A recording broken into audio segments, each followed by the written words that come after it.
ഇവൻ ഒരു കറി എവിടുന്ന് കൊണ്ടുവന്നറ, എന്താ അതിന്റെ പേര്, എന്തു മാങ്ങാക്കറി, അങ്കമാലി മാങ്ങാക്കറി ഞാൻ കഴിച്ചിട്ടില്ല.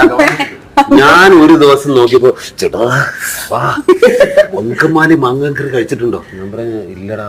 കൊണ്ടുവന്നിട്ട് ഇവൻ അതിനെ സ്നേഹിക്കുന്ന കാണുമ്പോ ആ മാങ്ങാക്കറി ഇൻവെസ്റ്റ്മെന്റ് ആണ്. എനിക്ക് ഷോട്ടിൽ ഇങ്ങനെ വന്ന് നിക്കണം. അങ്കമാലി അതായിരുന്നു എനിക്ക് പുതുതായിട്ട് കിട്ടിയ ഒരു ഞാൻ ഈ സിനിമ പരിചയപ്പെടുത്തിയാണ്. പിന്നെ അങ്ങോട്ടും ഇങ്ങോട്ടും പോകുമ്പോ അങ്കമാലിയിൽ ഇറങ്ങും ഈ സാധനം.